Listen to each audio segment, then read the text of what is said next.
Zdravo, jaz sem Manja in kot veliko mojih sovrstnikov tudi jaz zelo rada pišem poezijo. Včasih jo pripovedujem tudi občinstvu, tako kot Mišel Amoristov, ki nastopa na večerih slam poezije.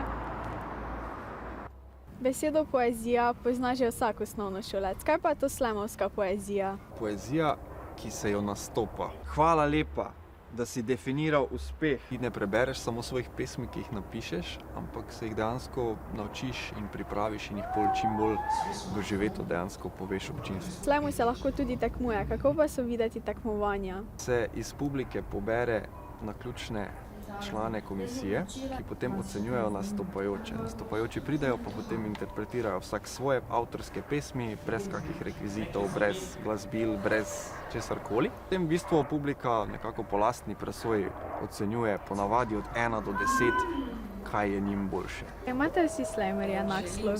Imaš slamerje, ki samo recitirajo svoje pesmi, take, ki zelo doživeto povejo svoje pesmi. Imaš take, ki so tudi iz drugih krogov, kaki glasbeniki, kaki reperi, ki pridejo skoraj odrepati svoje pesmi. Vsak je res poglavje zase.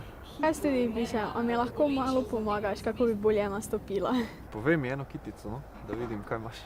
Vonj jutra in sveži hriv, žarki svetlobe ti zaplešajo po vekah, stik stopal se greva najina trupa, takrat pomislim, imava še kanček upa. Fajn. Da se ne moti nastopajočih med samim nastopom, dejansko ne zaploskaš, ampak v bistvu tleskaš s prsti. Če je kdo res dober, pol slišiš vmes ogromno teh tleskov. Probaj bolj počasi, se pravi, da bolj poudariš posamične dele, ki so ti bolj pomembni. Pri slamu je mogoče tudi bolje, če stojiš, se pravi, da nekako zavzameš prostor, samo tebe poslušajo. V nedeljo je svetovni dan poezije. Mogoče pa tudi vi komu pričarate slamovski nastop. Adijo!